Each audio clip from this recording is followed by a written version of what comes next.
We both share a love of children, and we've talked about how nice it would be to have a big family. I had an uneventful, very pleasant pregnancy with Benny. It wasn't until about 6 months that he stopped meeting his milestones. We were told this happens with big chunky babies sometimes, Right, that he was so fat. they're delayed. Jenny got pregnant again. When I was in my 9th month, I had gone to see yet another opinion. They told us, we're quite sure Benny has Canavan disease. Dolly was born December 7th, 2016. Nice, healthy 9-pound baby. When they told us the results, we were confused by what Canavan was. I just wanted to know, the real hard facts. Okay, so is she gonna live? So what do we do?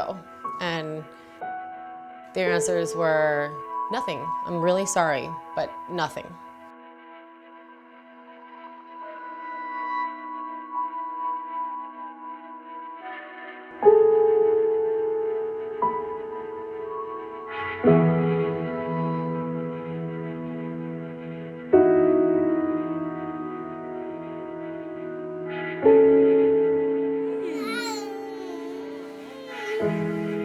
Where's Josh's hand? Uh-oh.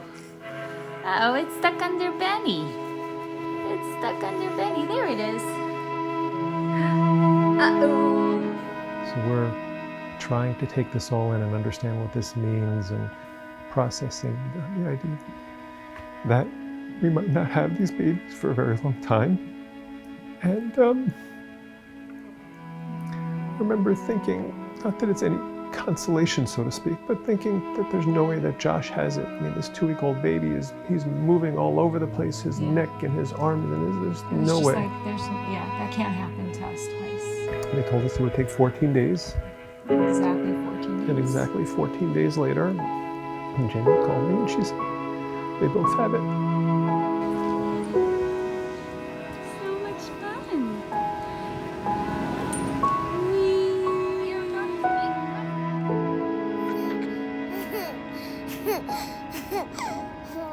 They said that they've never had a Canavan patient at the hospital. And it put things into perspective a little bit for me, where it was like, well, maybe you don't know then. Maybe you're wrong. And maybe there's a lot of things that we can do, and we're gonna do them. It was about 3 months later, Thanksgiving, that we decided that we have to do everything in our power to cure these boys. And we made lists of people to contact, and that's how we found Dr. Paola.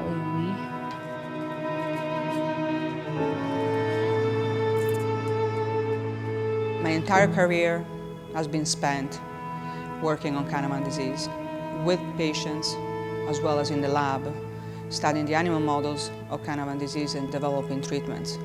I've been working with Dr. Leone for about 2 decades now on Canavan disease. Our original study in 2000, where we did gene therapy for Canavan disease, was really the first study of its kind to use a viral vector in the brain to treat a neurologic disease. In rare cases, patients such as Dolly have mutations that maintain a small amount of enzyme function that is sufficient to support motor function development. And she would follow us around the room, and she has great hearing, so she would hear things from really far away. Say, Mom. Hi, baby. She said mama, which is incredible. She's just taken off, where she just uses an arsenal of different walkers, specialized walkers that challenge her in different ways, and she's using sign language.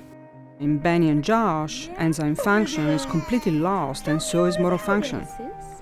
The ability to increase enzyme function through gene therapy can promote great improvements in motor development.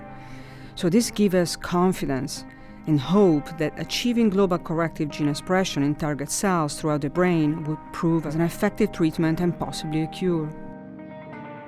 Now with new technological developments, there's a lot more we can do, and we feel that finally we're at a point where we can really have a big impact. Canavan disease is an ideal candidate for gene therapy because the pathology is restricted to the brain and is caused by a single gene mutation. The reason it's so expensive and so demanding is in order to get direct access to the brain, you need to do brain surgery. We're a few researchers without adequate funding. We don't have funding from the federal government. All of our funding has been grassroots, funding from parents and families and people who care about the work that we're doing.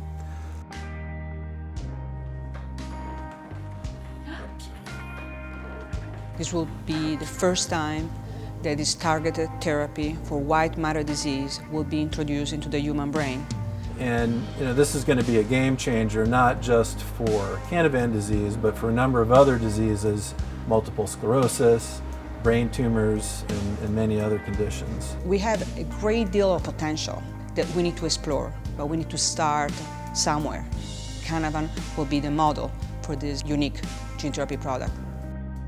If we cure these kids, this is going to be front page news everywhere, and this is going to be a major medical discovery and advance, not just for Canavan disease, but for a lot of other conditions.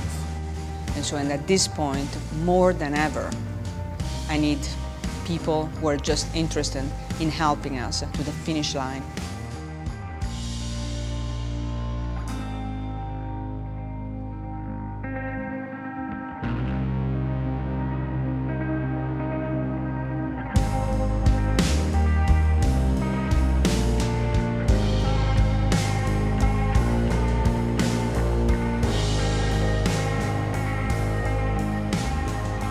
We were told there was no hope.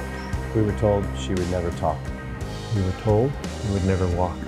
We set wheels in motion. To change the course of this deadly disease. So children will live and flourish.